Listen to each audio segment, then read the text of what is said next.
Unitarian Church and to this evening's event with the amazing storyteller Will Horniak. Yay! Yay!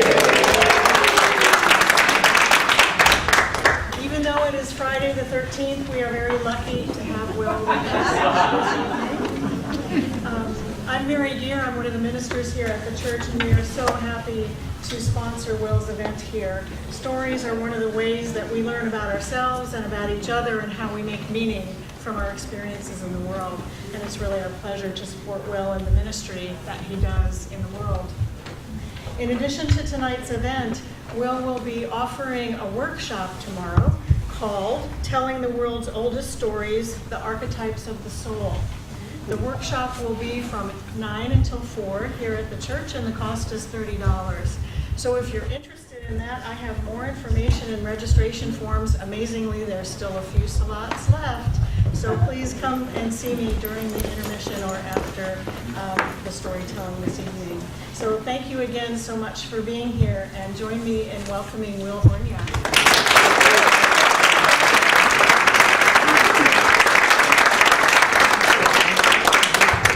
How you doing? Good. How are you? A mighty crowd here tonight. That's good. Man. And people are on time. Amazing. It's good when that happens. I welcome you here tonight to Waking Finn McCool. And I'm always looking for poetry that sort of carries Finn's spirit. You know, Finn was an ancient Irish warrior and a poet. And this is one of the poems that I think kind of speaks to his nature. I am hawk on a cliff. I am a boar for valor. I am a stag of 7 times. I am salmon in a pool. I am the point of spears. I am the clash of weapons. I am a hill of poetry. I am a word of skill. I am fire of thought in the mind of man. I am the dew, the tears of heaven upon the grass. I am lake on a plain. I am the sound of a woman's voice wooing a man to pillow. I am the enchantment of wind. Who but I knows where the sun goes to rest? Who but I knows the ages of the moon? Who but I spreads light upon the gathering hills? And those are the words, of course, of Stormy Daniels.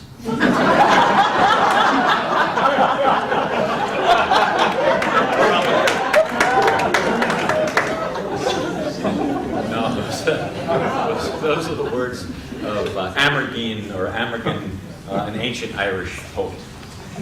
So supposedly one of the earliest poems of Ireland. And speaking of poets, the master poets of Ireland were called, I've heard it pronounced as Olams or Olavs, but they studied for 21 years with the Druids. They studied in recitation and memory. And after about 20 years, they had to compose a master poem. But to compose their master poem, they were put into a stone crypt.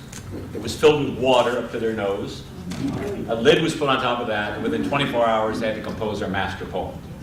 Because the Irish believed that a poet should be able to compose poetry and recite poetry under the most difficult of circumstances. So they made him do that.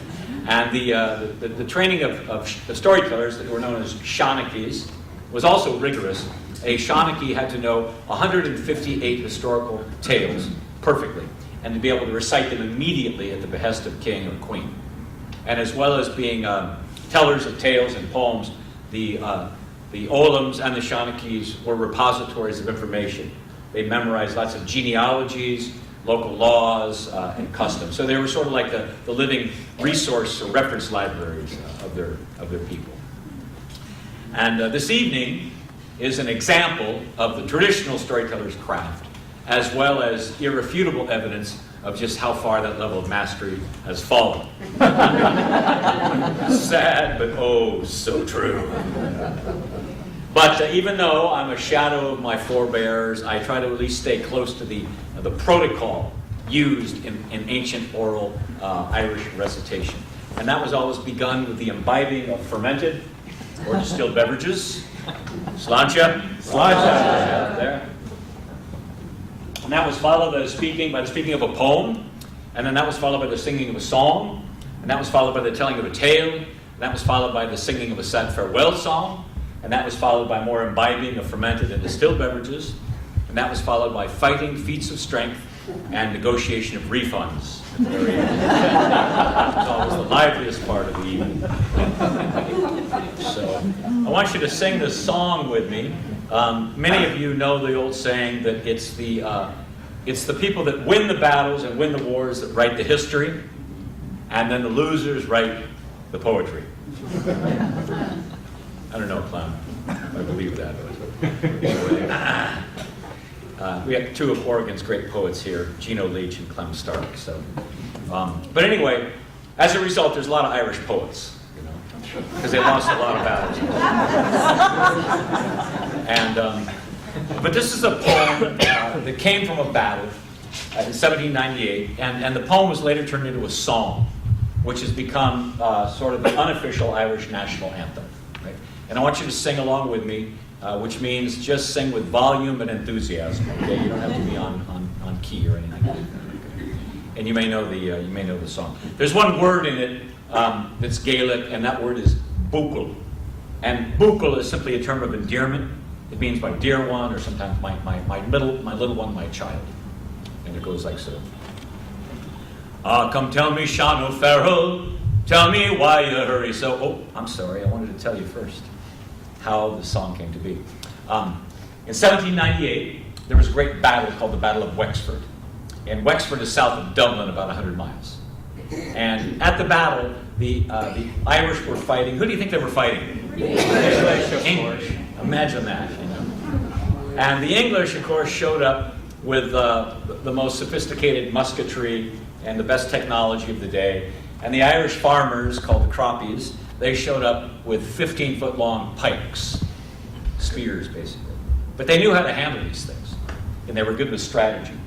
And they had a number of skirmishes with the British. They fought for about a month in and around Wexford.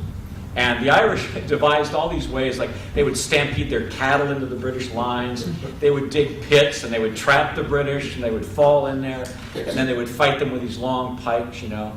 And after about a month, though, it was over, and the Irish lost. But the courage that the croppies showed so inspired the Irish that they wrote this poem that became a song that later inspired the Irish to finally throw off the yoke of British tyranny. And here is the song. It's called By the Rising of the Moon.